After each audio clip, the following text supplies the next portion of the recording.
Hola patria querida, del otro lado del planeta. Y aquí feliz con mi familia, pero muy preocupado por lo que sucede en Ecuador. Este es el enlace digital 02, tenemos que hacer maravillas para la producción del enlace con nuestros escasos recursos, pero es muy necesario frente a la avalancha de infamias, calumnias, mentiras. Ojalá todos tengan extremadamente claro lo que está pasando. Los poderes del pasado quieren regresar, la banca, la prensa, la cámara de producción, lo quieren mandar. Las cosas en su lugar, como siempre deben estar. Ya jamás que los pobres tengan voz, que los obreros no sean explotados, que las empleadas domésticas tengan un salario digno, los profesores, los policías. Tienen que volver las cosas a su lugar. Un gobierno para los bancos, para los medios, para las cámaras de producción. Que aniquilar el correísmo, palabreja que nunca me ha gustado, pero que en verdad están haciendo es destruyendo nuestra revolución ciudadana. Ahora somos ovejunos, mafia, inútiles, todo hemos hecho mal. Y yo pasé de ser el mejor presidente de la historia, como me decía hace unos meses el actual presidente, a ser la bestia, de acuerdo a la física cuántica. ¿Se puede confiar en alguien así? ¿Se puede confiar en alguien así? Han utilizado los recursos más bajos, corrupción, crisis económica, que todo está mal hecho, desde la repotenciación de refinería de Esmeraldas hasta las unidades del milenio.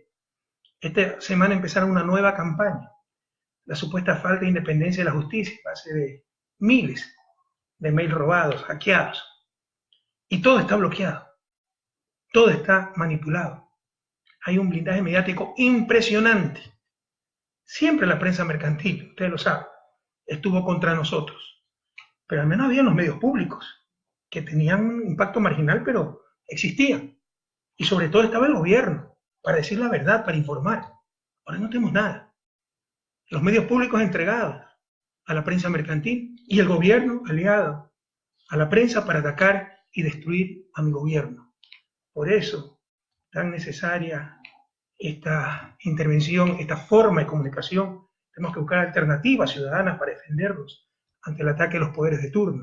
Y para eso pues son muy útiles las redes sociales. Corrupción. ¿Quién va a estar contra una verdadera lucha contra la corrupción? Acabo de dar una conferencia en Marsella y para los sufridores que dicen que eran 300, 400 estudiantes becarios que se pusieron de pie para aplaudirme, en verdad eran por lo menos 600 en el auditorio, pero había al menos el doble fuera, cerca de 2.000 personas en pantalla gigante, afuera unas 1.400 siguiendo al expresidente de la República del Ecuador, tomando a Ecuador como ejemplo en la lucha contra la corrupción, porque somos el único país del mundo que ha hecho una consulta popular no por demagogia, sino por una lucha seria contra la corrupción para prohibir a los servidores públicos operaciones en esos paraísos fiscales. Si no hubiera habido esos paraísos fiscales, no existiría la corrupción que hemos enfrentado. Una puñalada en la espalda, verdaderamente, para los que hemos arriesgado hasta la vida luchando contra la corrupción, que por diferenciarse, por ganar unos cuantos votos, por tener apoyo político, se echa el lodo sobre un gobierno honesto que cambió la historia del país. Lenín Moreno fue 10 años, escúchenme Ecuador, escúchenme jóvenes, Lenín Moreno fue 10 años parte de mi gobierno, todo el gobierno. 6 años como vicepresidente, no como secretario, no como mensajero, como vicepresidente de la República. Que diga, invito, repítanselo una y otra vez. Los periodistas honestos, pregúntenle en una entrevista. Que diga cuándo vio alguna tolerancia, por mínima que sea, frente a un caso de corrupción. Que diga cuándo se toleró la corrupción. Una cosa es un gobierno que tolera la corrupción. Otra cosa es que haya casos de corrupción. Eso lo enfrentan todos los gobiernos del planeta. Aquí en Europa hubo un famoso caso con la empresa alemana Siemens. Lo importante es sancionar esa corrupción y corregir lo que se tenga que corregir. Pero ¿qué control permite evitar que un pillo traidor reciba una coima en una cuenta secreta de un paraíso fiscal? Pedimos pasos concretos, por ejemplo, la consulta popular para prohibir estos paraísos a nuestros funcionarios. Ustedes, queridos ecuatorianos, eso es lo importante, para que no se dejen convencer, para que no se dejen transmitir percepciones. Ustedes pueden juzgar en su vida cotidiana. Es que existe corrupción generalizada. Es que existe el Ecuador de antes, cuando iban al registro civil y salían esquilmados, maltratados. Y si no pagaban un tramitador no podían sacar nada. Cuando iban a las aduanas, la propia migración, la propia policía, los propios juzgados, los productores, los artesanos, las pequeñas empresas, las compañeras y compañeras de economía popular y solidaria. Es que antes podían participar de las compras públicas. Es que antes, sin dar una comisión a algún pillo, tenían acceso a algún contrato del Estado. Ahora tenemos el sistema más moderno de América Latina en compras públicas. Lo dicen muchos estudios. Tenemos sistema de rendición de cuentas. Tenemos acceso a la información como nunca antes. Pero aquí también, algunas veces, se cometen pecados de omisión. ¿Por qué callan? Porque callan los artesanos, los pequeños empresarios, saben que lo que les digo es verdad. Pero permiten que se desprestigie toda la acción de un gobierno y nos ponen en riesgo de volver al pasado, cuando no había espacio en las compras públicas, en las pocas compras públicas que se hacían, para los pequeños, para los que no eran de la argolla. Todo se repartía entre ciertos partidos políticos, acuérdense. Los grandes contratos, los grandes negociados, etc. Eso no existe. Existen casos aislados, graves, que nos avergüenzan, pero que son casi inevitables en el ejercicio del poder, y lo importante es sancionar a esos traidores que traicionan la confianza del presidente si fueron ministros, como Capaya, y que traicionan a su propia patria con la adoración al dinero, como dice el Papa Francisco. Pero esto es toda una estrategia, compañeros, y es lo más bajo, lo más desleal. Esta era la acusación que teníamos de la oposición, como ha sucedido en Brasil. Acaban de el fiscal exculpar a Lula en uno de los casos porque demuestra que el delator mintió. Dilma ha salido airosa de todas las acusaciones que le hicieron, pero la sacaron de la presidencia. Los ataques contra Cristina Fernández, esta es la nueva estrategia. Como antes era la lucha contra el comunismo, la lucha contra el narcotráfico, esa aprovechaba de aquello para hacer politiquería. Ahora se utiliza la sagrada, lo que debiera ser sagrado, la lucha contra la corrupción, algo que nos hiere como pueblo, nos sentimos traicionados cuando un pillo roba la plata que es de todos. Ahora se lo utiliza como simple instrumento de politiquería y de la forma más ilegal, más canallesca, más baja. Insisto, el actual presidente fue 6 años vicepresidente. Sabe que somos gente honesta, de manos limpias, transparentes, pero utiliza el discurso de la derecha, de la oposición, de los medios, para hundir a mi gobierno y él salir como el adalid de la lucha anticorrupción. Es toda una estrategia, compañeros. Aquí están los informes que hacen, las reuniones que tienen. Tenemos gente leal, felizmente. Hacen estudios de esto, es insincero. Hacen estudios viendo cuál es el impacto del discurso anticorrupción. Entonces, por ejemplo, en las conclusiones de este estudio, que he mandado por ellos a hacer, manejado por extranjeros además, ¿no? Se dice, se reconoce que Rafael Correa le está brindando un apoyo excesivo a Jorge Glass. La imagen del vicepresidente Jorge Glass ha sufrido una caída importante, puesto que actualmente se le reconoce vínculo a los casos de Brecht. No importa si es culpable o inocente, lo importante es la percepción, lo que diga la gente, y en función de eso adaptar la estrategia.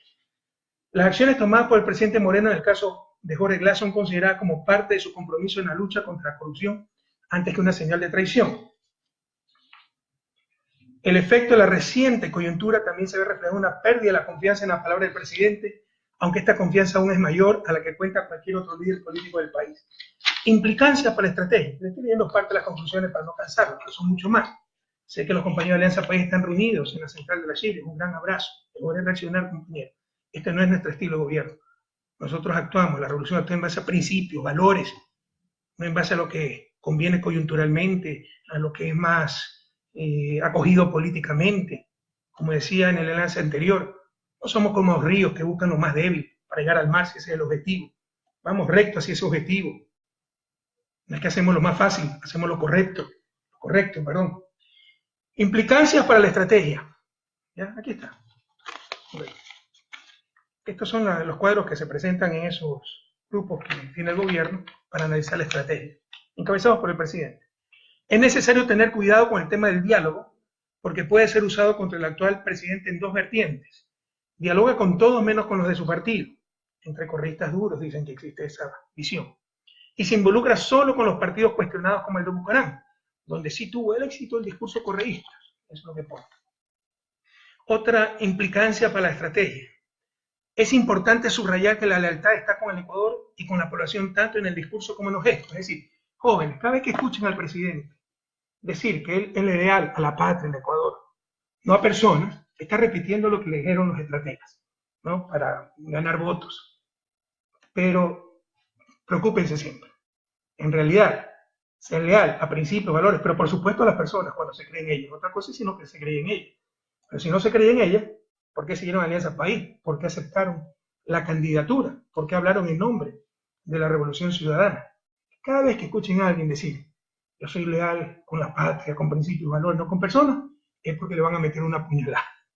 Porque así la gente es leal, no solo no reconoce que es de leal, trata de justificar su deslealtad.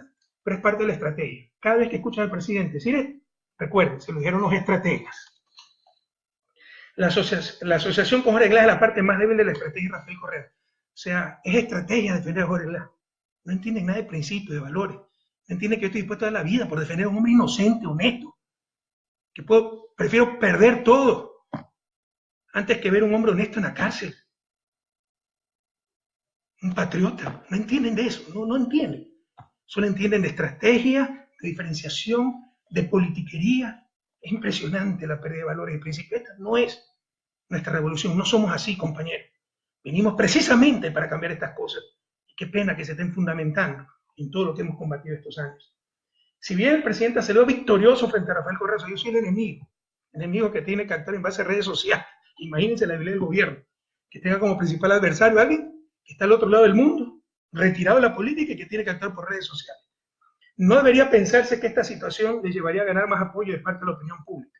Un enfrentamiento mayor le llevaría a perder algo más de apoyo. Entonces, si me lanza flores, etcétera, sepan que es porque está perdiendo apoyo. Es necesario cuidar la imagen presidencial, no debe sobreexponerse, pues corre el riesgo de debilitar su credibilidad. Y aquí algo que entristece mucho, ¿no? Hablan todo el tiempo, las preguntas, tengo la encuesta cuantitativa, estas son las conclusiones, pero esto es en base a preguntas, ¿no?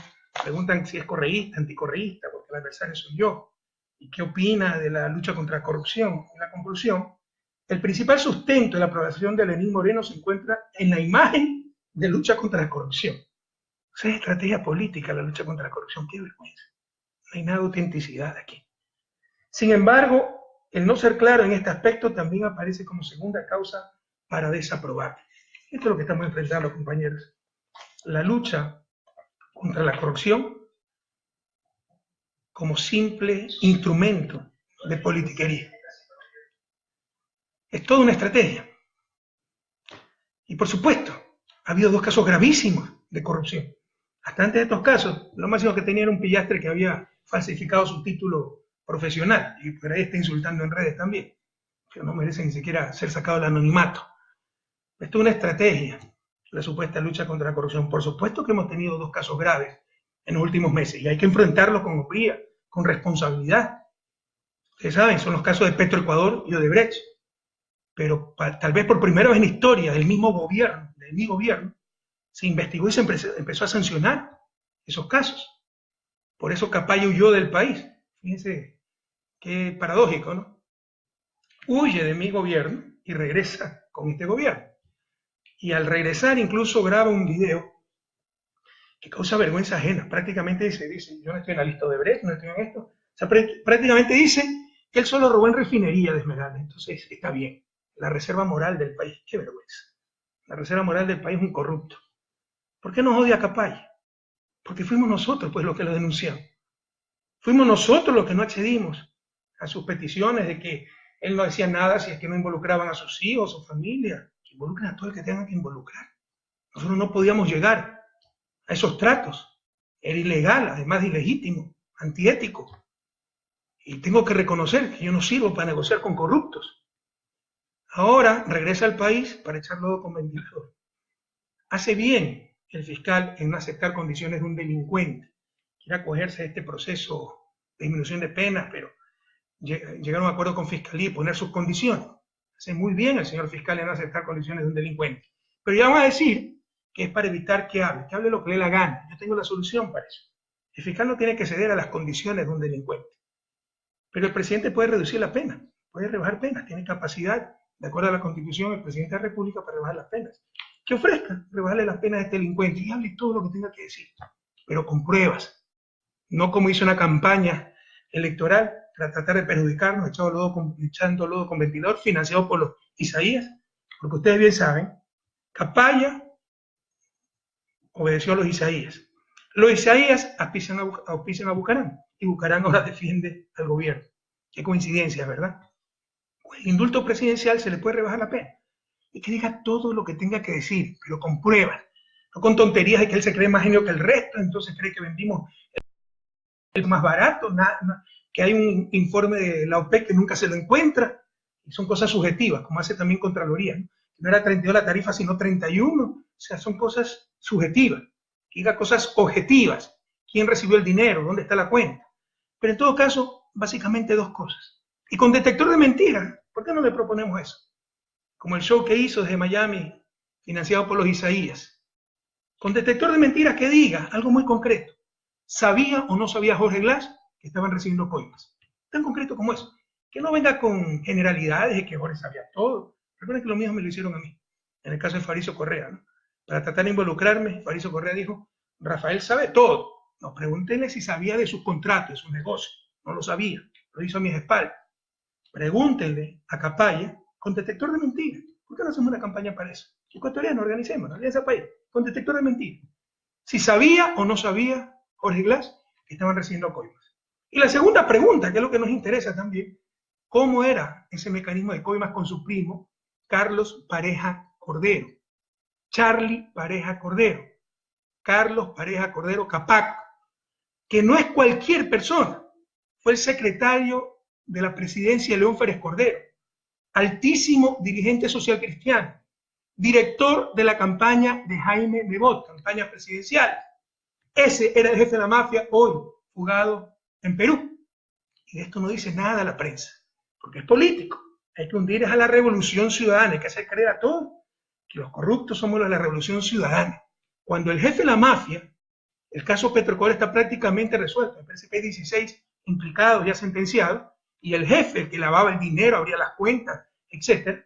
Y no solo en el caso Petrocor, sino también en el caso de Brecht, era abogado de Brecht, se llama Charlie Pareja Cordero, altísimo dirigente social cristiano, secretario de la presidencia en el gobierno de León Férez Cordero y jefe de campaña de Jaime Nebot. No estamos hablando de cualquier persona, pero de esto no dice nada la prensa. Pero resulta que las cosas están tan graves como el show que hicieron, ¿no? Que llamaron a la ONU, un frente anticorrupción. Ya no queda nada en la ONU, ¿dónde está? Puro show para la foto. Ahora resulta que la cosa está tan grave que hay que llamar a consulta popular, ¿no? No hacen nada. Lo único concreto en la lucha anticorrupción en los últimos meses ha sido nuestra consulta popular para prohibir los paraísos fiscales. Pero resulta que hay intromisión en la justicia y que hay que llamar a consulta popular por eso. Al menos eso leí en los diarios. Si hay intromisión en la justicia, que digan quién está interfiriendo en la justicia. Esa persona se tiene que ir presa, si es un delito. Ah, no, es que hay que hacer consulta por la elección de autoridades de control, no es que el contralor estuvo involucrado de Brecht, eso significa que todas las autoridades de control están mal seleccionadas. Prohibido olvidar, pueblo ecuatoriano. Carlos Poli era contralor cuando nosotros llegamos al gobierno. Había sido elegido por el Congreso y después ganó el concurso y tenía unos méritos extraordinarios. Había sido hasta presidente, me parece, de una organización mundial de contralores o algo parecido, no recuerdo exactamente, pero tenía unos cargos a nivel mundial, impresionantes. Entonces la calentura no está en las sábanas, puede haber un error, una selección, caras vemos, corazones no, pero no significa que la institucionalidad, los procedimientos estén equivocados. Prohibido olvidar, nos olvidamos muy fácilmente. Carlos Poli ya era contralor cuando nosotros llegamos al poder en el 2007 y era de Sociedad Patriótica, acuérdense que fue secretario de administración de Lucio Gutiérrez y muy amigo de los socialcristianos y particularmente amigo personal de Jaime Nebot. Ah, pero como entonces resultó involucrado en el caso de Brecht, hay que cambiar todo y hay que llamar a consulta popular. Pura demagogia. Recuerden por qué se hizo el Consejo de Participación Ciudadana. Porque las autoridades de control eran elegidas por el organismo más politizado del país, que se llamaba Congreso Nacional.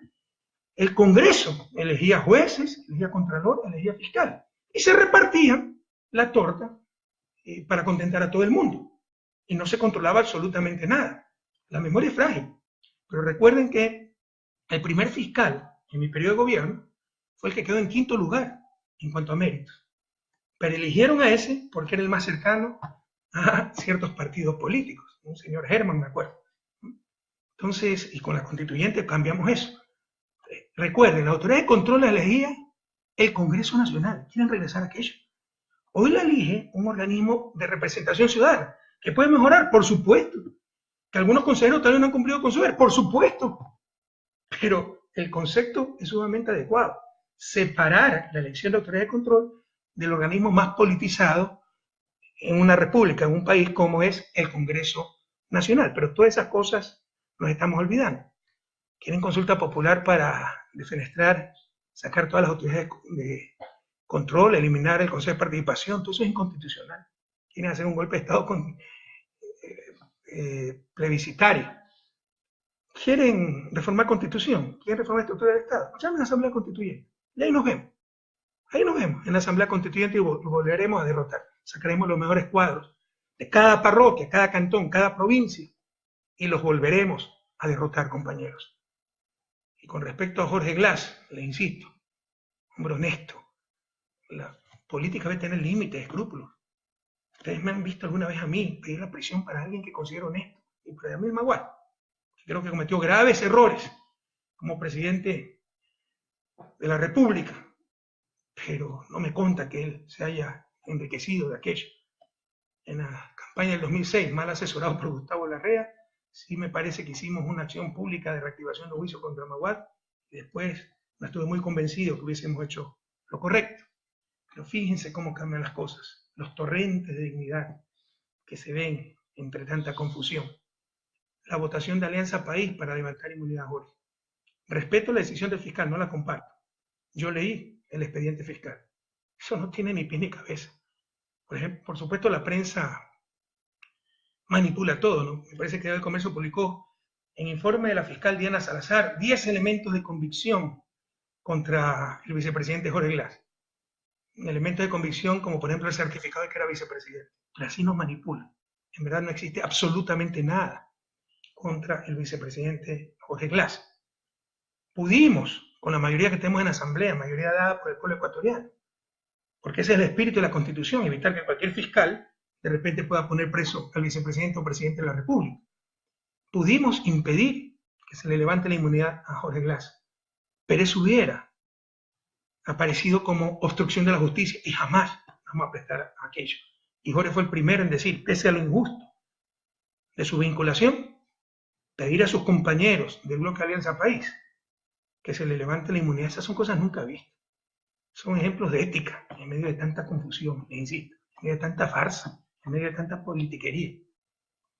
Y confía en la justicia y se está defendiendo frente a la justicia. Pero felicitaciones a mis compañeros del bloque de Alianza País. Algunos con lágrimas en los ojos, porque saben que es una tremenda injusticia. Apoyaron el levantamiento de la inmunidad, acogieron el pedido de la Corte para levantar la inmunidad al vicepresidente de la República y que pueda seguir el proceso y Jorge se pueda defender ante la justicia. Son cosas nunca vistas en el país. Y yo quiero decirles que en privado, el que más defendía a Jorge Glass era Lenín Moreno. Pregúntenle a personas como Ricardo Patillo. No, Jorge es un hombre honesto, hay que defenderlo. Ahora dice, el dedo apunta cada vez más hacia usted. ¿Se puede confiar en alguien así, compañero? Entendamos a quién estamos enfrentando, es algo impresionante. Pregúntenle a Ricardo Patillo, pregúntenle a mucha gente de la cúpula de Alianza País, ¿cómo en reuniones de buró, Lenín Moreno, hay que defender a Jorge Glass? También es mentira que se le impuso el vicepresidente, él pidió a Jorge Glass. Hombre honesto, hay que defenderlo. Ahora el dedo apunta cada vez más hacia usted.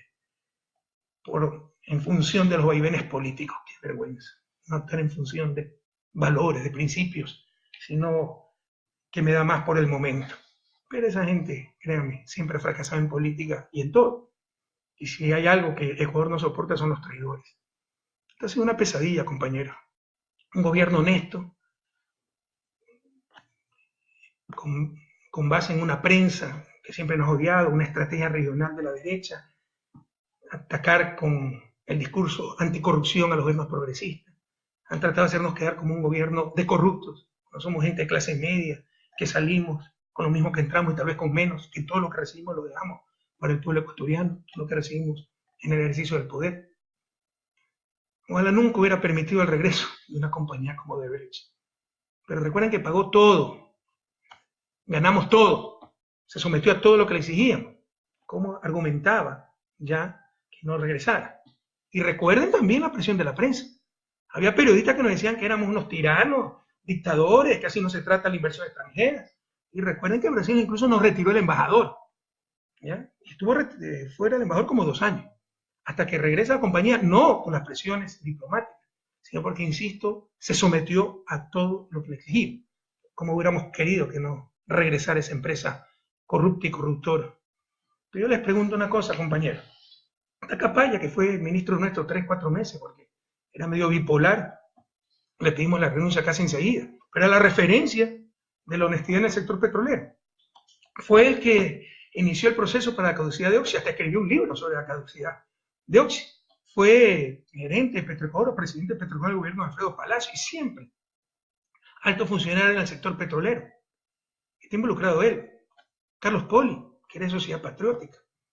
Carlos Pareja Cordero, social cristiano. ¿Qué alto cuadro de Alianza País está envuelto en corrupción? ¿Qué alto cuadro? Ah, Jorge Glass ha sido vinculado y va a demostrar su inocencia. Demuéstreme dónde están 20 centavos que haya recibido ilegalmente, porque eso es la corrupción, pues. No, ¿de qué estamos hablando? No existe. ¿Qué alto cuadro de Alianza País está envuelto en corrupción? Que Alianza País se ha enriquecido, porque de repente nuestra expresidenta de la Asamblea Nacional se compra una casa cómoda, pero usada, con un crédito en el 10 a 15 años plazo. Así nuestra burguesía cree que vivir decentemente es solo para ellos, no para el resto. Ya basta. ¿Qué alto cuadro de Alianza País está envuelto en corrupción? Somos gente honesta, gente sencilla, gente de clase media, como la inmensa mayoría del pueblo ecuatoriano. Queridos jóvenes, no caigan en la trampa, nos quieren quitar la esperanza, nos quieren quitar la alegría. Hay políticos de manos limpias que ni son corruptos, ni permiten la corrupción, porque permitir la corrupción también es una forma de ser deshonesto. Una es la corrupción activa, lucrar, la otra es corrupción pasiva, dejar lucrar ilegalmente. Ninguna de esas dos cosas hemos permitido. De hecho, el país es totalmente distinto al país de hace 10 años, pero seguirán los casos de anticorrupción, como en todas partes del mundo. Y lo que hay que hacer es sancionarlos e investigarlos. También utilizaron el discurso de crisis económica. Se pusieron bravos, muchos de ustedes se pusieron bravos con la crisis, es recesión, porque el dirigente tiene que hablar lo que la gente quiere escuchar. No cuenten conmigo para eso, no cuenten para faltarle a la verdad. Más aún en mi campo de formación profesional. En realidad hubo una recesión en toda América Latina. Toda América Latina dejó de crecer. Y en el caso de Ecuador fue mucho más grave, mucho más complicadas, más profundas las dificultades económicas, porque no tenemos moneda nacional. Y enfrentamos la tormenta perfecta, acuérdense de eso. Derrumbe, pero derrumbe de las exportaciones, no solo petroleras, todas las exportaciones. En 2 años perdimos cerca de 10.000 millones de dólares de exportación. En el 2016 las exportaciones fueron del 64% en 2014. Y las exportaciones como la sangre de un país más aún dolarizado, porque son las divisas que entran para que funcione la economía. Perdimos cerca del 10% del PIB en 2 años en exportación. Eso no se veía desde finales de los años 40. Pero para corregir eso, como en la época de Fres Cordero, por ejemplo, cuando se rompió el oleoducto, se depreció la moneda para volvernos más competitivos. Nosotros no teníamos moneda, no tenemos moneda nacional, y el dólar, por el contrario, se apreció. Colombia nos devaluó hasta 80% y más. El peso colombiano no teníamos cómo responder. A eso le llamamos la tormenta perfecta. Pérdida de 10.000 millones de dólares en exportaciones, más apreciación del dólar. Ese era el problema más grave, el sector externo, pero también hubo problemas fiscales. Perdimos cerca de 12% del PIB en ingresos netos, porque tuvimos que pagar irritas sentencias a Occidente, al Chevron, 1.100 millones de dólares en apenas 6 meses, cuando había ocurrido el terremoto, dicho sea de paso. La gente no tiene conciencia, no tiene corazón, no tiene nada, porque las exportaciones petroleras son ingresos fiscales. porque por primera vez en historia del país, en lugar de recibir ingresos petroleros, tuvimos que darle cerca de 1.600 millones de dólares a las petroleras públicas, Petrocor y Petroamazonas, para que no quiebren. Todo eso suma cerca de 12.000 millones de dólares que dejamos de recibir o tuvimos que pagar, disminución de impuestos por la recesión. Súmela a esto, desastres naturales nunca vistos. Los últimos años han sido complicadísimos. Acuérdense, se activó el Cotopaxi, gastamos decenas de millones de dólares para un evento catastrófico y evitar que la gente muriera, prevenir un evento catastrófico. Tuvimos 2 inviernos extremadamente fuertes, cuyos efectos fueron tremendamente mitigados gracias a la inversión pública, los multipropósitos para control de inundaciones. Y tuvimos obviamente el terremoto pues, el 16 de abril de 2016. O sea, que les analicen el comportamiento de la economía ecuatoriana, sin mencionar el terremoto, es tan deshonesto intelectualmente como un detective que va a una piscina llena de agua, ve a un tipo en el fondo de la piscina ahogado, con los pies puestos dentro de un balde de cemento, y llega a la conclusión de que se ahogó por no saber nadar. O sea, a ese nivel de deshonestidad se llega cuando se hace el análisis de la economía ecuatoriana sin tomar en cuenta la peor tragedia natural de los últimos 70 años. Terremoto de casi 8 en la escala Richter, que redujo el crecimiento 0.7% y ocasionó pérdidas solo el terremoto de más de 3.000 millones de dólares. Hemos tenido más de 4.000 réplicas hasta el momento. Más de 4.000 réplicas. Estas cosas deben conocerlas ustedes. Por la tercera parte de esto, colapsó la convertibilidad argentina. Nos quebraron en el año 99. Por el contrario, a nosotros no nos aumentó la pobreza, no nos aumentó la desigualdad. El Fondo Monetario predijo a inicios de abril que íbamos a decrecer 4.5%. Imagínense un país en esas dificultades, en ese momento el precio del petróleo estaba a $20, que necesita financiamiento. Estos burócratas internacionales dicen que vamos a decrecer 4.5%. ¿Quién le presta a ese país? Viene el terremoto, en lugar de aumentar su perspectiva de crecimiento, tienen que ajustarla hacia abajo, y en verdad, por el buen manejo económico, decrecimos solo 1.5%, y el primer trimestre crecimos 2.6%, la segunda tasa más alta después de Uruguay. Esa es la realidad. Consulten con la CEPAL, consulten con quien quiera, con profesionales, no con politiqueros, con gente que sepa de economía, pero ustedes deben saber también algo de esto.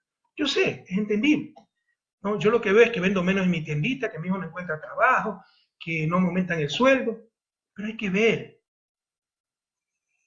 los factores de fondo para no dejarnos manipular por los mismos de siempre. Simón Bolívar decía, no nos dominarán por la fuerza, sino por la ignorancia. ¿Y qué razón tenía el Libertador? A informarnos, compañeros, para no dejarnos manipular por los mismos de siempre. Entregamos una economía en crecimiento y estabilizada, después de haber pasado de todo, la tormenta perfecta. Por la tercera parte de esto, colapsó la convertibilidad argentina. Nos quebraron en el año 1999 los banqueros, que ahora de nuevo son los dueños del país. Prohibido olvidar. Y el argumento para decir que todo estaba mal, utilizado por este gobierno, que dicho sea de paso conocía todas las cifras, porque es el mismo equipo económico, y le dimos toda la información, ¿no? Era el sobreendeudamiento. O sea, cadena nacional, hablar esa tontería de presidenta, mentir. Pues bien, probablemente no lo leyeron en los medios, por ahí alguno lo publicó, pero no en la dimensión que debió ser publicado, porque es algo gravísimo. El propio ministro de Finanzas, ante la Comisión de Presupuestos, donde ya no se puede mentir, hacer politiquería, hacer cualquier barbaridad, desmintió al presidente de la República, al reconocer frontalmente que el límite de endeudamiento está muy por debajo, no solo por debajo, del límite legal. Porque el límite de endeudamiento se mide, o la deuda se mide como deuda consolidada. El ejemplo que yo les di alguna vez a través de la red social Twitter. Si ustedes quieren medir cuánto debe una familia, tienen que ver lo que debe esa familia al vecino, al banco, ¿sí?, al amigo, pero no lo que ve el papá, la mamá al hijo, porque es la misma familia. Eso se llama consolidar. Esa deuda consolidada, en el 2004, sin terremotos, sin caída de exportaciones, etc., cuando yo llegué al Ministerio de Finanzas era 32.1%. Esta cifra les di en el enlace pasado. En mayo, cuando es el gobierno, era 27.7%. Hicieron una emisión de 2.000 millones que se necesitaba, y Ecuador ha regresado a los mercados internacionales, nos ven con mucha confianza, y ahora es de cerca del 29%, cuando el límite legal, en función de la ley que nosotros mismos hicimos, el Código Orgánico de la Producción de Finanzas Públicas, es 29%. Entonces, ya había algunos asambleístas socialcristianos que antes fungían de dirigentes empresariales, porque en verdad los dirigentes empresariales son politiqueros disfrazados, por eso es tan difícil tratar con ellos. Jamás hemos estado cerrados al diálogo, pero no a un diálogo de sordos, al diálogo en función de la verdad, buena fe, pero teníamos politiqueros de interlocutores, no dirigentes gremiales. Que uno de estos dirigentes gremiales que ahora es asambleísta social cristiano dice, pero lo importante para que hay deuda agregada es la deuda agregada. Entonces, la deuda agregada, siguiendo con mi ejemplo, es contar lo que le debe el papá no solo al vecino, sino a la mamá y al hijo. ¿Ya? Claro, es que ahí se ve lo que debe el papá y es el que debe pagar eso. Entonces tenemos otro problema, porque la deuda agregada, que está en cerca de 40.000 millones de dólares, están sumando lo que ven los municipios. Ya no solo el papá, sino el hijo, los nietos. Incluye Metro de Quito, alcantarillado sanitario en Guayaquil, etcétera. Entonces no le da por ningún lado. El término correcto es deuda consolidada, pero incluso en deuda agregada, 2004, sin terremoto, sin problemas económicos, sin derrumbe de exportaciones, cuando llega al Ministerio de Finanzas, esa deuda agregada era 39.8%, ahora es 41%, perfectamente manejable. Pero insisto, ese 41% incluye deuda de gobiernos seccionales, entre otras cosas, ¿no? Entonces, como esto tampoco les alcanzó, sacaron una barbaridad que nunca se ha hecho. Revisen, no hay estadística. Yo les pregunto, cuando alguien les hable de esto, venga un demagogo, ¿no? Un Lazo, lastimosamente el propio presidente, un asambleísta social cristiano y les diga, la deuda en verdad es 55%, porque es lo que se ve aquí, lo que se ve acá. Pregunten, ¿y cuánto era en el 2005, 2004, 2003? No le podrán responder porque no hay serie histórica. De las otras dos sí hay, porque son formas técnicas de medir la deuda. De esto no hay, porque nunca se ha medido así la deuda. Porque incluyen de todo, hasta los pasivos contingentes. Cuando yo asumí la presidencia, solo el caso Oxy llegaba a más de 3.000 millones de dólares. Eso era 6, 7%, 5% del PIB de ese entonces. Si hubiera contabilizado eso como deuda, en función de eso hubiera hecho el programa de gobierno, tenía que hacer un paquetazo. Ustedes saben que yo jamás lo haría. Hubiera subido los impuestos a los más ricos, ¿no? Pero nunca se ha utilizado eso. Lo utilizaron esta vez para tratar de escandalizar y lo siguen utilizando. Es una característica de la política ecuatoriana. Por más que ustedes demuestren que algo es falso, lo siguen utilizando. Es algo impresionante. O sea, es una caradura increíble. Fausto Herrera, nuestro ministro de Finanzas, hizo el ejercicio para el 2006, porque, insisto, no hay ser histórico, porque nunca se ha medido aquello. El total de pasivos con pasivos contingentes, con la deuda de la tía del funcionario público y todas las cosas que pusieron ahí adentro, ¿no? Para escandalizar y justificar su mediocridad. Ya desmentida por el propio ministro de Finanzas, eso lo vale de él. Eso debe ser titular a 4 columnas, 8 columnas. ¿Cuántas columnas que tiene? 4, 8 los periódicos. Bueno, el total de columnas en primera página. Casi ni salió. ¿Se imaginan que un presidente haya mentido en algo tan grave? Mintieron, mintieron. Díganle eso a todos los ecuatorianos. Mintieron para escandalizar, para hacer politiquería. Nos engañaron. Ya lo dijo claramente el ministro de Finanzas en la Comisión de Presupuesto de la Asamblea Nacional. Pero si midiéramos, como ellos midieron, sumando peras con camellos, de todo, hasta las deudas, insisto, de los funcionarios públicos en su tarjeta de crédito, solo faltó aquello. El total de pasivos, resulta que en el 2006, sin ningún problema económico, sin caída del precio del petróleo, etc., tenemos 65% pues, del PIB en pasivo. Y en el 2017, cuando no ha pasado de todo, solo tenemos 55%. O sea, por ningún lado les cuadran las cuentas. Y cuando tenga alguna duda, compañero, porque aquí se miente demasiado todo el tiempo, ¿ya? A ver si encuentro la dirección electrónica. Acuérdense ustedes de la dirección electrónica que les di. Es la página tal vez más importante del mundo, es de la revista The Economist, revista inglesa, especializada en economía, como su nombre lo indica, donde está la deuda de todos los países. Aquí se la pongo, ¿ya? Es http://www.economist.com/content/global-debt-club. Y vean la clasificación de los países por su nivel de deuda. Y vean cómo en los 10 años de Revolución Ciudadana el país está en verde. El país de bajo endeudamiento. Es de que The Economist también está mintiendo, Ovejuna, mafia, la bestia y todas esas cosas. Por el contrario, antes nuestro gobierno estaba en rojo. Esa es la realidad, compañeros. Pero nos mienten. Y cuando se les rompe una mentira, sacan otra. Tienen el poder y el poder mal utilizado puede permitir e inducir a esto. Hoy tiene una Contraloría cooptada que se presta a todas estas cosas, toda esta jugarreta. Entonces se desmiente una cosa, sacan otra. Ya sacaron el pozo Simi y van a salir más pozos petroleros. Y tratando de hacer creer que la renegociación petrolera es un desastre. Se dice cualquier cosa, como la gente no conoce, lo cree. La renegociación petrolera fue tremendamente exitosa. Se invirtió la proporción de renta. Antes de cada 100 barriles, nos quedaban 20, 80 se iban las petroleras. Ahora es al revés. Quedan 20 para petroleras, 80 para el gobierno. El nivel de discusión es tan bajo en Ecuador que a mí me mandaron un audio, me parece con video, de una mesa redonda en una radio de esas odiadoras de Quito, en que hablaban de la contracción petrolera y decían que había sido un desastre para el Estado. Y en la misma intervención, en la misma reunión, en el mismo debate decían, y por eso se fueron 4 compañías porque no quisieron firmar los contratos. Si era tan malo para el Estado, ¿por qué se fueron las compañías? En verdad era porque le estábamos sacando el aire. Les extraímos la mayor cantidad de renta petrolera en beneficio de nuestro pueblo, pero se habla cualquier tontería. La realidad, compañero, es que la gran inversión pública que hemos podido hacer se debió a 3 fuentes fundamentales de ingresos. Renegociación de la deuda, ¿se acuerdan? ¿Se acuerdan cuando se pagaba 40% del presupuesto en deuda? Ahora nos sacan que el servicio de deuda es mayor que salud, etc. Antes era el 40% del presupuesto, prohibido olvidar. Renegociamos esa deuda y logramos miles de millones de dólares al pueblo ecuatoriano.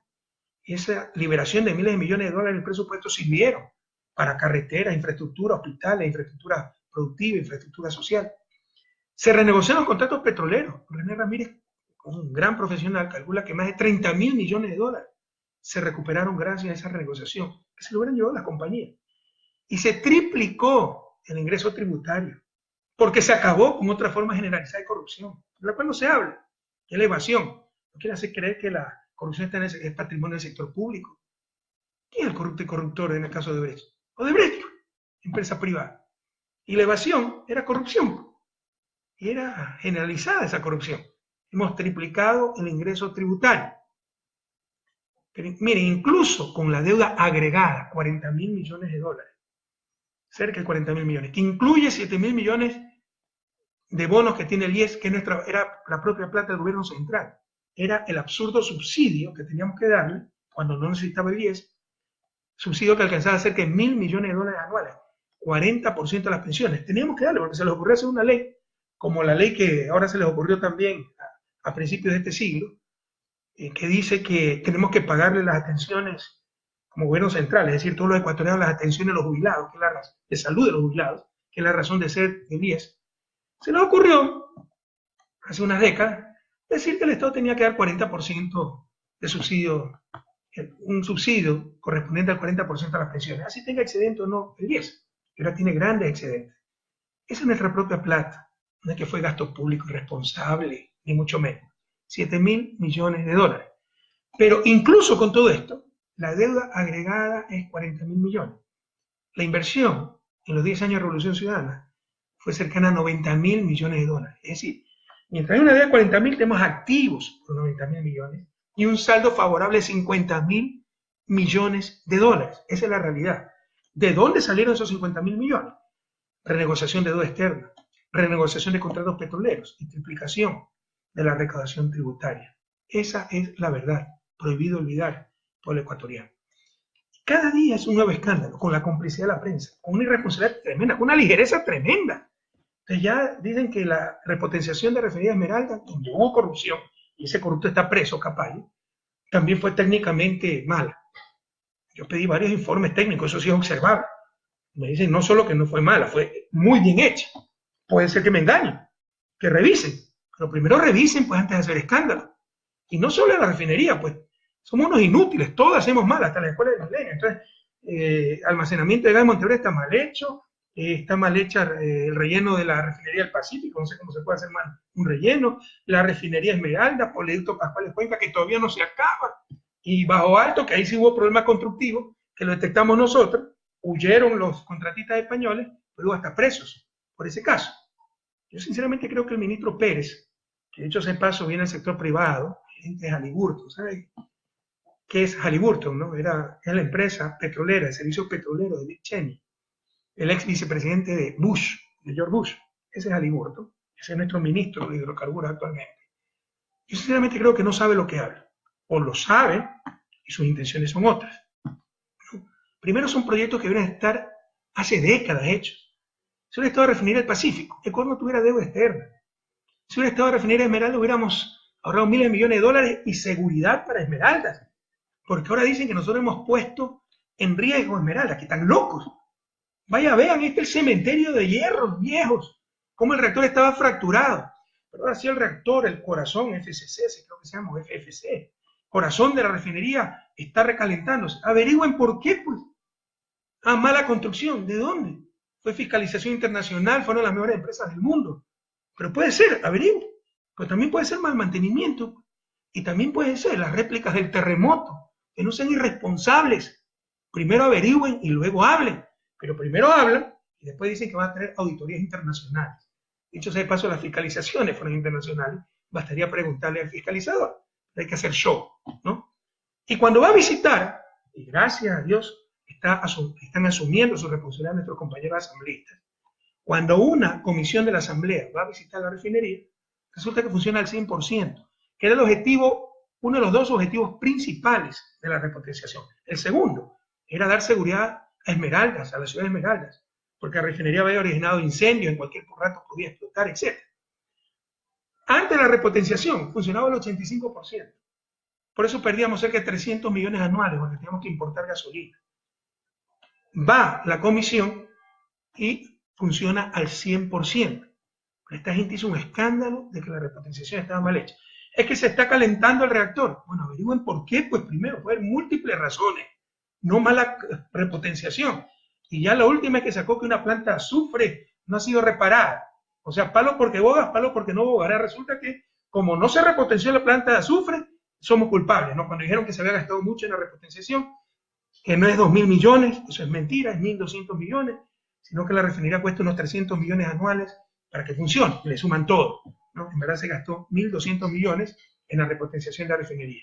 Entonces estamos claros, compañeros. Después del escándalo, el show que hizo el ministro Pérez, lamentablemente, que ya nos tiene acostumbrados con el presidente de la República, que esto no conoce absolutamente nada, de que la repotenciación estaba totalmente mal hecha, resulta que funciona al 100%. Para eso fue la repotenciación, porque estaba funcionando al 85%. Ahora funciona a la capacidad de diseño y con mucha mayor seguridad. Ahí está el reactor fracturado que reemplazamos.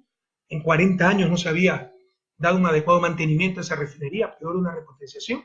Casi integral, porque por escasez de presupuesto hubo partes que no se repotenciaron. Y ahora, ¿por qué no se repotenció eso también? Hagan ustedes, en vez de estar haciendo show, llorando. Si yo me hubiera puesto a llorar al inicio de mi gobierno por cada bache que encontré en las carreteras, las pocas carreteras que había, ¿se imaginan lo que hubiera pasado? Por eso a trabajar, no sean mediocres, pero es el escándalo.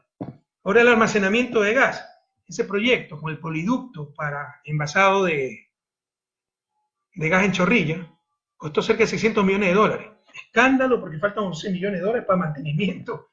Por favor, entiendan lo que hemos pasado los dos últimos años, háganlo. Déjense de hacer shows irresponsables. Como les decía, el proyecto Pascuales Cuenca es para seguridad, para que no suban los tanqueros a la ciudad de Cuenca, no está ahí un tanquero y se nos muera la gente, ¿no? Es parte de todo el diseño nacional de poliductos. Todavía ni se acaba, pero está que mal construido, corríjanlo. Ese es el problema. Cuando se hacen las cosas, puede ser que algo falle, salga mal. Cuando no se hace nada, nada sale mal.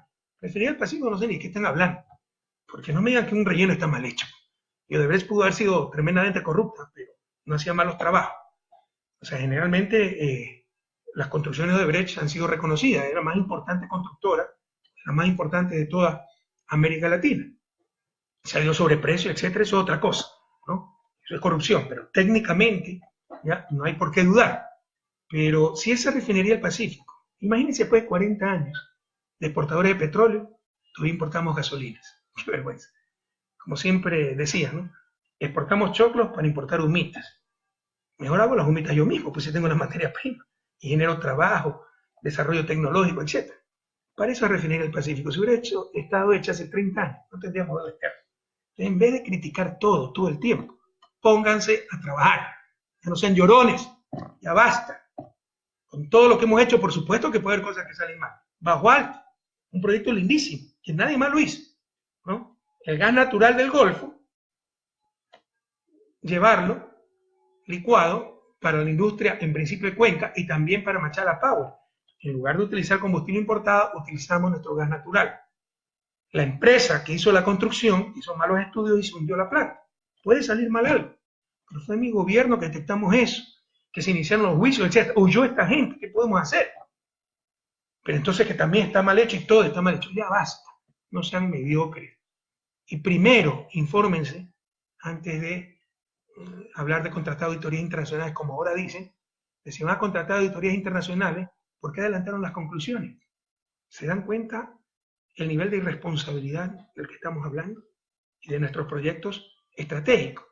Este señor Pérez se especializa en esto, ¿no? Ya la otra vez dijo otra barbaridad, que confundió contratos petroleros de largo plazo y preventas petroleras. Preventa petrolera es que yo le digo a Tailandia, China, Rusia, hoy dame 1.000 millones y te pago con el tiempo con barriles. Y la plata recibo en este momento.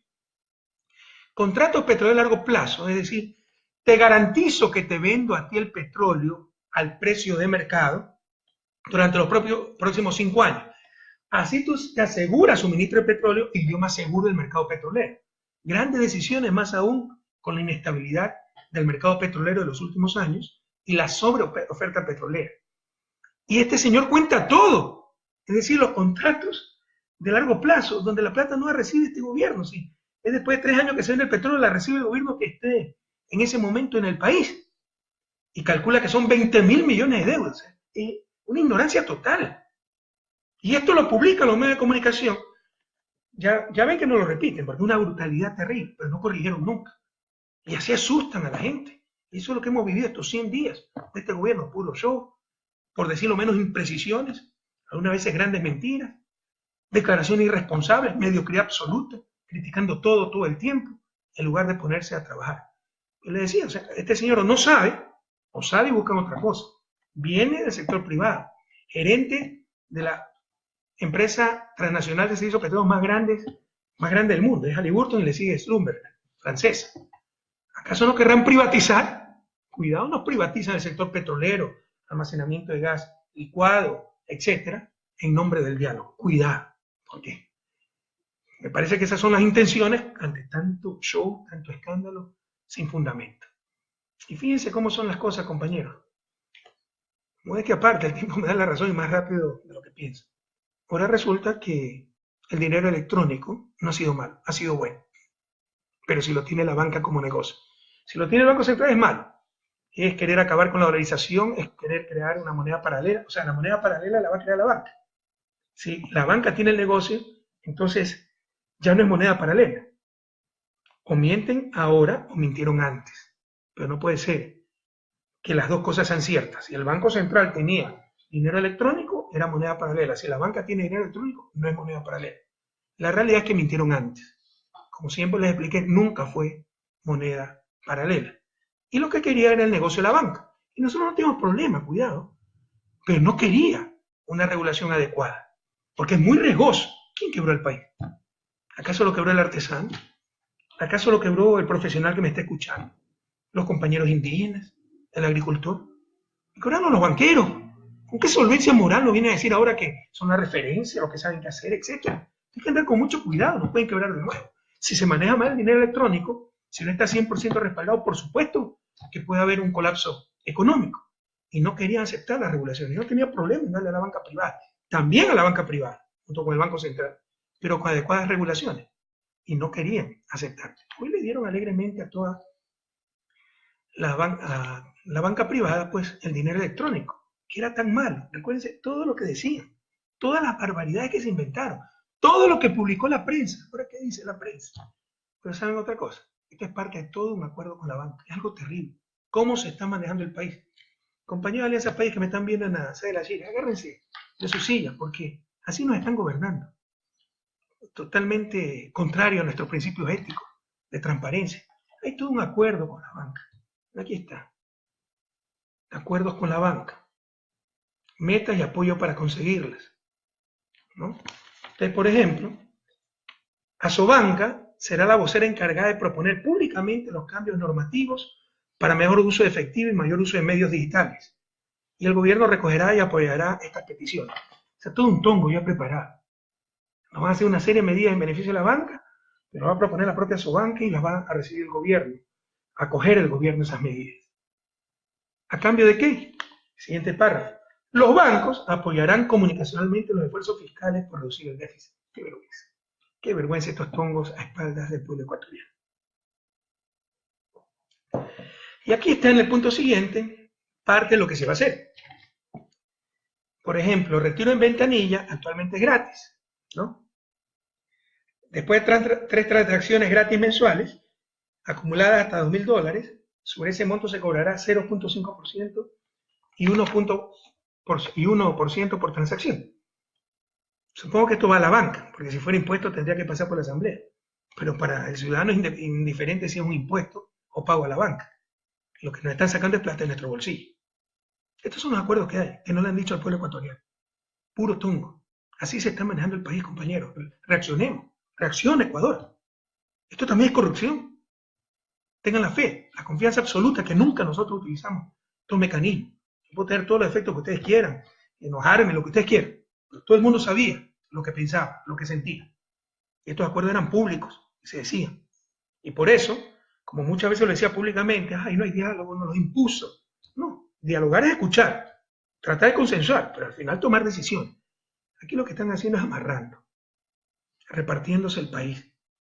Entonces, fíjense, Asobanca será la vocera encargada de proponer públicamente los cambios normativos, como estas tarifas nuevas, y el gobierno los acogerá. A su vez, los bancos apoyarán al gobierno, ¿no? Comunicacionalmente. Puro tongo, como traicionan al pueblo ecuatoriano. Retiro en cajeros propios, ahora es gratis, nos van a cobrar sin costo 4 transacciones mensuales de hasta $250 cada uno, o sea, ustedes podrán sacar su dinero hasta $1.000, y desde ahí le cobrarán 0.50 centavos por transacción. Aquí está. Es el acuerdo con los banqueros, que no lo han dado a conocer al pueblo ecuatoriano. Así se está gobernando, de espalda a nuestro pueblo y en amarre con los poderes de siempre. Emisión de cheque, actualmente es 30 centavos, piensan subirlo hasta el 75 centavos.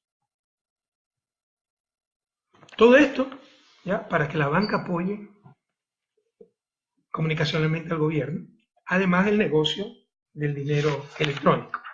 Sí, es muy largo el acuerdo, ¿no? Hay cosas que son sensatas, que son razonables, otras cosas que son impresentables, como la que le acabo de decir. Punto 21.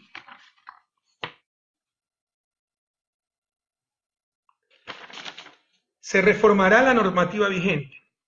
El Banco Central cerrará las cuentas de dinero electrónico. ¿Por qué? Que lo tenga el banco, la banca privada, y también el Banco Central compita.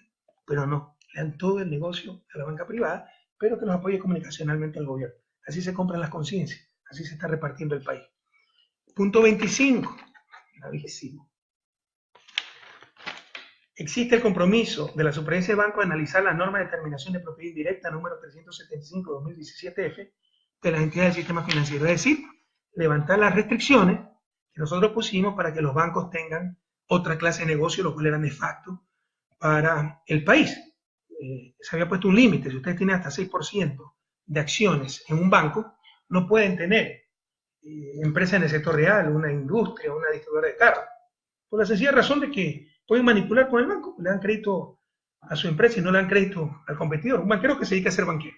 Ya amarraron para levantar también esas restricciones, que son grandes avances para la sanidad de nuestra economía, para la justicia social, para no tener acumulación de poder. Así se nos está gobernando, compañeros. Se lo muestro nuevamente. El acuerdo que le pueden poner amarre con la banca. Y cada vez que escuche que Asobanca felicita, ¿cómo se llama esta? Yo ni sé ni cómo se llama, por eso me odiaba. Que Asobanca felicita al gobierno, es parte de la amarra, porque les dieron pues incremento de tarifas, les levantaron restricciones para tener otra clase de negocios, les permitieron el monopolio del dinero electrónico sacando al Banco Central, etc. Esa es la realidad, así se nos está gobernando. Además de utilizar la lucha anticorrupción como estrategia. Esa es la verdadera mafia. Esa es la verdadera mafia. Y no es lo único, ustedes lo saben. Pacto con Bucarán. ¿Ustedes creen que un tipo como Bucarán va a insultarme y defender al gobierno y al presidente gratuitamente? ¿Qué le dieron las eléctricas? Porque el 5 de mayo viajó Eduardo Manga, secretario de la presidencia, en un jet privado, ¿no? A Panamá para hacer el amarre con Bucarán. Ah, que ya cambió el gerente. Claro, pues esa es la broma. Ese es el formalismo para decir que ya se echó para atrás. Pero eso sí, hermano, lo buscarán. Ya hay denuncias, como están pidiendo comisiones, etc. Eso es corrupción, eso es mafia. El pacto con Nebot, se le levantó la orden de detención. A mí no me gusta meterme con estas cosas, porque yo respeto mucho la libertad de una persona. Un importante empresario, familiar político de Jaime Nebot. Bien por él ser inocente, está involucrado en el caso Petroecuador. Pero ¿por qué a los otros no se les levanta el orden de detención?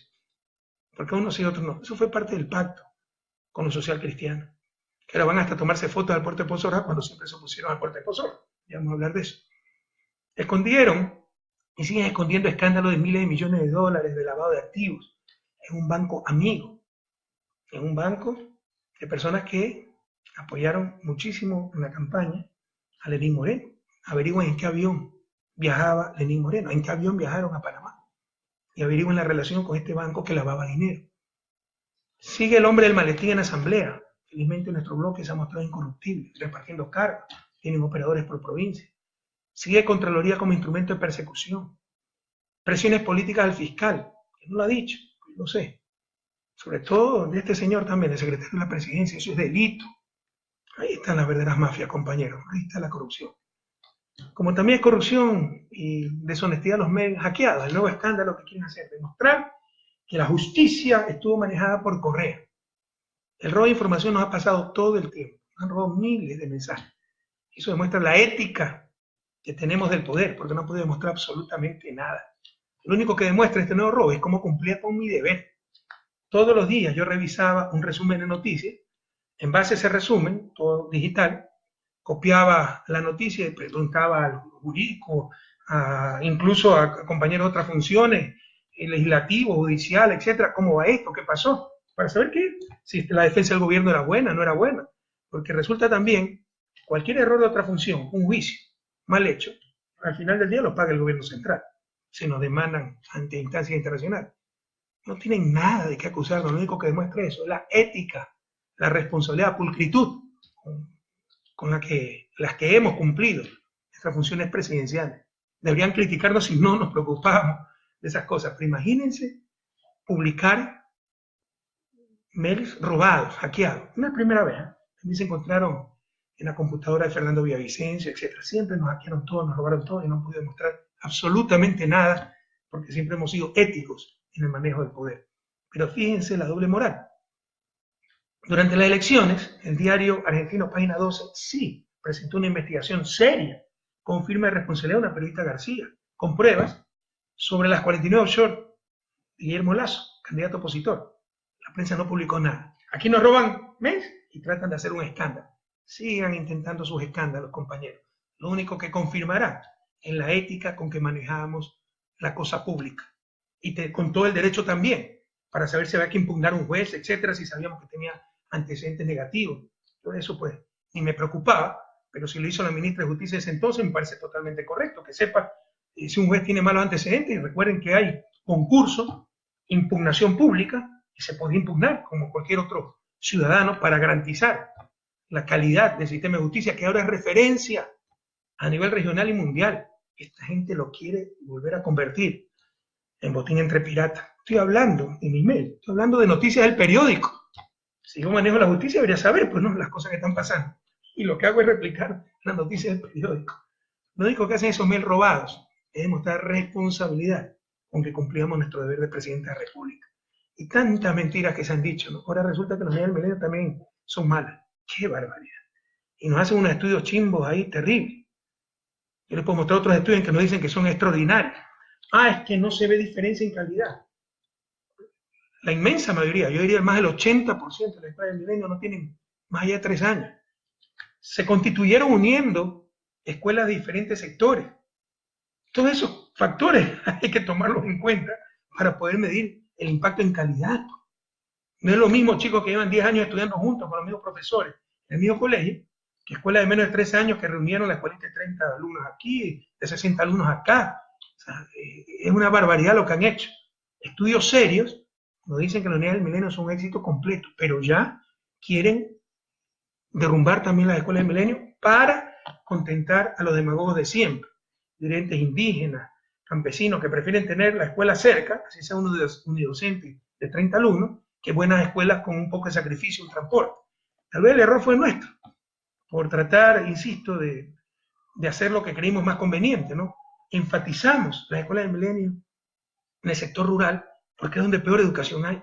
Eso condena al atraso a nuestros campesinos, a nuestros indígenas, a nuestros afros. Cuando se pone una escuela del Milenio en la ciudad, vaya vean, pues el réplica Mejía, en Quito, vaya vean las escuelas en Ciudad Victoria, en Guayaquil, se llenaban enseguida y la gente contentísima. Tal vez ese es el error, ¿no? Por mejor hacerlo. Les deben de hacer escuelas del Milenio en el campo si les molesta tanto a ciertos dirigentes y prefieren tener la escuela de muy mala calidad en la esquina de la casa y hagan en las ciudades, pero no destruyan una iniciativa tan exitosa como la Unidad del Milenio. Pero es en serio. Yo les puedo mostrar asambleístas hablando de que se van a acabar las escuelas del Milenio, que van a tener de nuevo las escuelas cerquitas. O sea, eso es tan inteligente como decir, yo voy el lunes al estadio, oiga, pero si no hay partido, sí, pero hay menos gente, o sea, pierde toda la esencia. La esencia de la educación es la calidad.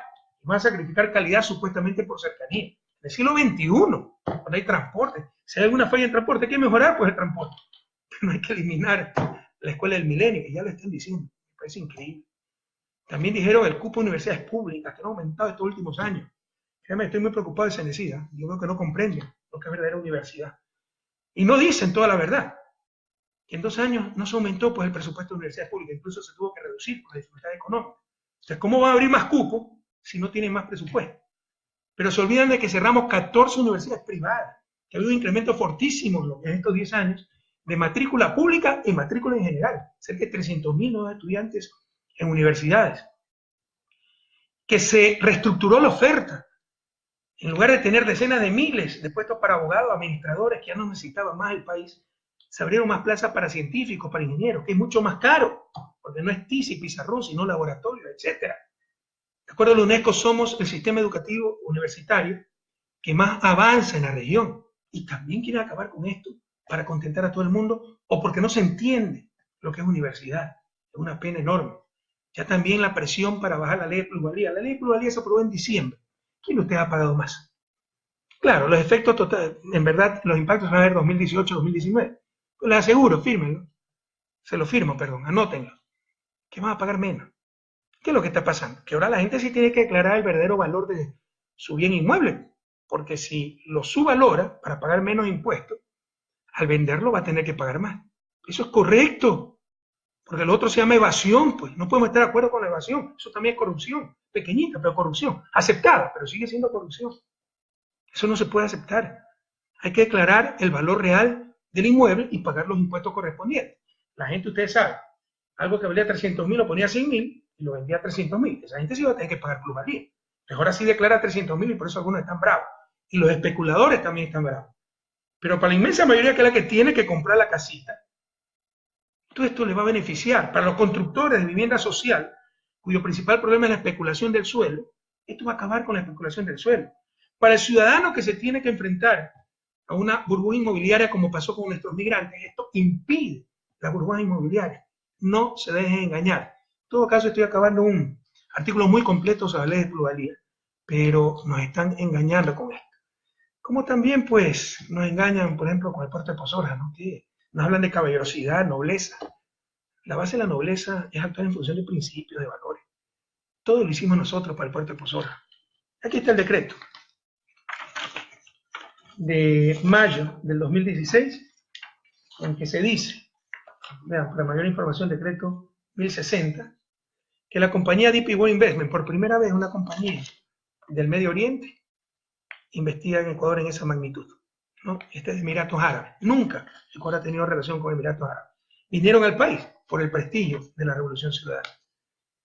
Que la compañía DP World Investment presentó 9 de marzo de 2015 ante la Autoridad Portuaria de Guayaquil una propuesta para construcción, operación, mantenimiento y provisión de servicios del puerto de aguas profundas de Pozoja. Es decir, se presentó a solicitud, se la analiza, que luego el análisis realizado por parte de la entidad portuaria, conjuntamente con el Ministerio de Transporte y Obras Públicas, el 15 de febrero de 2016 se firmó con DP World Investment el memorando de entendimiento. En consecuencia, después de analizar la propuesta y ver que es conveniente para el país, decreta, artículo único, autorizar de manera excepcional el desarrollo, construcción y mantenimiento de instalaciones de operación de servicios públicos del puerto de aguas profundas de Pozoja, el dragado, construcción, mantenimiento y operación de un canal de navegación de acceso hasta Pozoja, así como de la carretera que une Playas y Pozoja vía Morro en la provincia del Guayas. Todo lo hizo mi gobierno. Ay, ¿por qué pone la primera piedra? Porque había que acabar los estudios, pues después de esto empiezan a hacer los estudios. Ni siquiera se lo mencionó, que falta nobleza. Pero no solo eso, también cómo se revuelve el estómago al ver primerito en la foto Cintia Viteri y Jaime Nebot. Sepan ustedes que Jaime Nebot y todos los socialcristianos siempre se opusieron a Puerto de Pozoja. Lo boicotearon por todos los medios. Casi se nos va la inversión. Isabelita Novoa lo puede decir, porque ella es la contraparte nacional de la inversión, pero yo sé que no le gusta meterse en esas cosas. Un abrazo a ella y la gratitud mía por confiar en el país. Pero ella lo sabe. Cómo trataron de boicotear por todos los medios esta inversión. ¿Para qué? Para no afectar a Contecom, concesionaria de puerto nuevo en Guayaquil, del puerto de Guayaquil actual, muy vinculado a los socialcristianos, y para no perjudicar a los puertos privados de Guayaquil, también vinculados a los socialcristianos. Esa es la verdad. Esa es la verdad. Y ahora se toman fotos con la primera piedra. Qué descaro, Dios mío.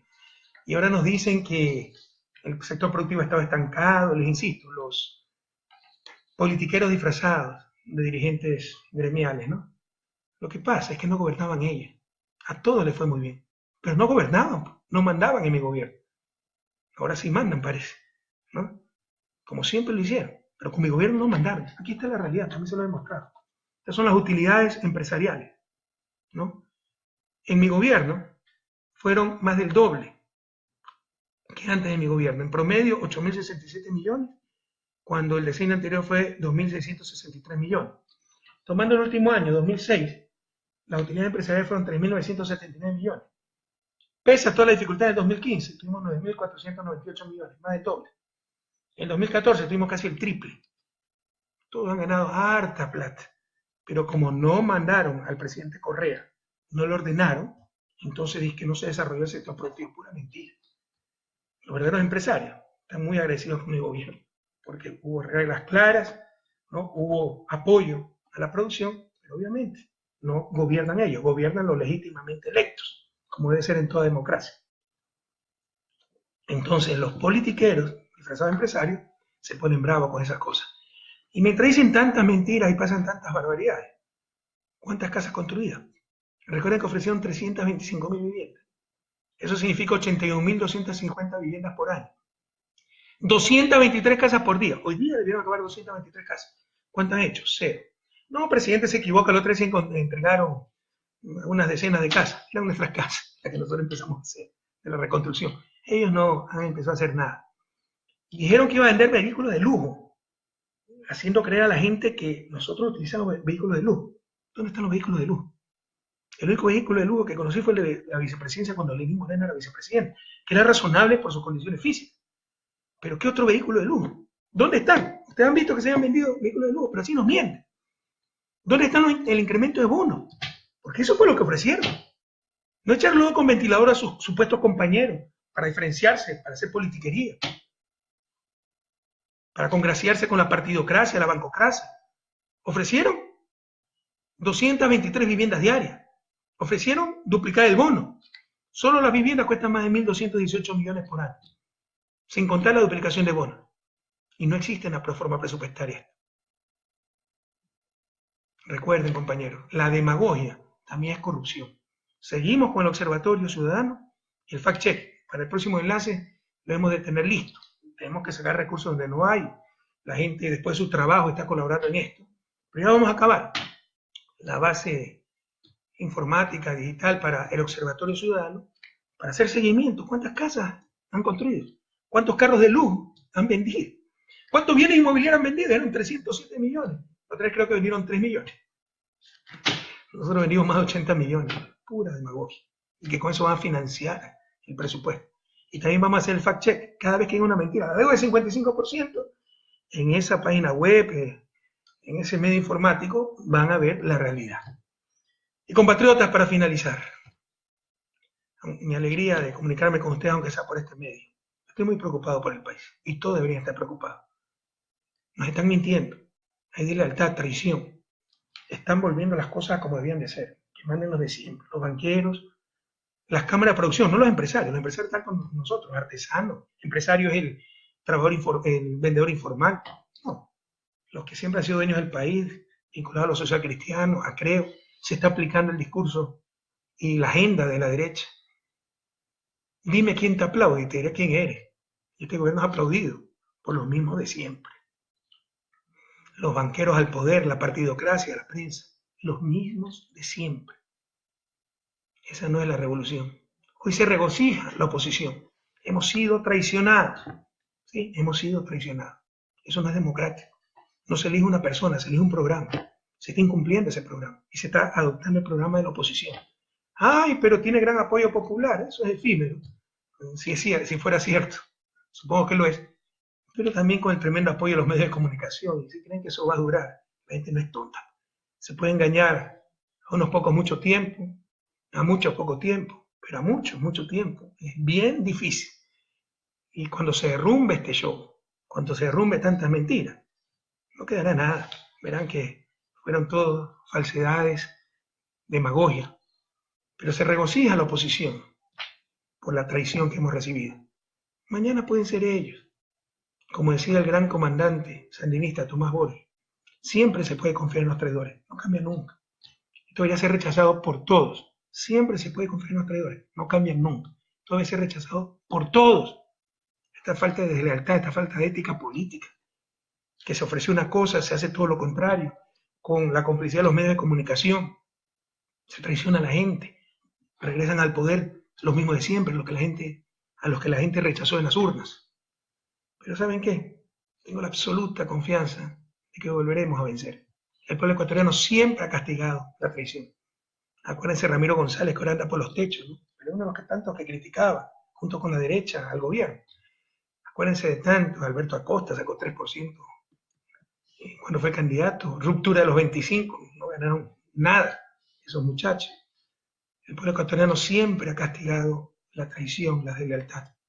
Y frente a tanta traición, tanta deslealtad, seguirán encontrando torrente de dignidad, como la votación unánime de Alianza País en la Asamblea, para con mucho dolor levantarle la inmunidad a Jorge Glass.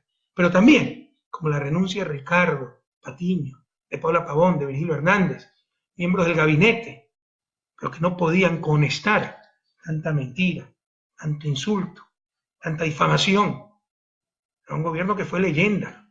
Y ese término de leyenda lo puso el mismo Lenín Moreno, a la leyenda de la Revolución Ciudadana. Ahora resulta que hemos sido una mafia y que hemos hecho todo mal. Y no entiendo cómo otros colaboradores, son las cosas de la vida, no debe estar acostumbrado a esto, pero siempre duele, como otros colaboradores míos todavía pueden participar del gabinete, sabiendo que esos gabinetes hacen mofa en mi gobierno, del presidente Correa. Se presentan encuestas para ver cómo se destruye el correísmo, sin entender que destruir el correísmo no es por mí, es destruir la revolución ciudadana. Y nadie se llame correísta, todo es alfarista, bolivariano. Pero ustedes no pueden disociar la revolución cubana por Fidel Castro, no pueden decir Fidel Castro es un delincuente inútil y viva la revolución cubana, no existe aquello. Y se prestan para eso, ciertos colaboradores míos que todavía participan del gabinete, el equipo económico, que fue mi equipo económico, ¿cómo permanece ahí? ¿Cómo explican eso? ¿Cómo permiten todo aquello? Pero frente a eso, es la humanidad, la historia del mundo. También existen estos rasgos de gran nobleza, gran lealtad, como el de Ricardo, Paola, Virgilio, un abrazo solidario, cariñoso, repleto de admiración a estos compañeros que nos dan lecciones de ética política, de coherencia, de compromiso.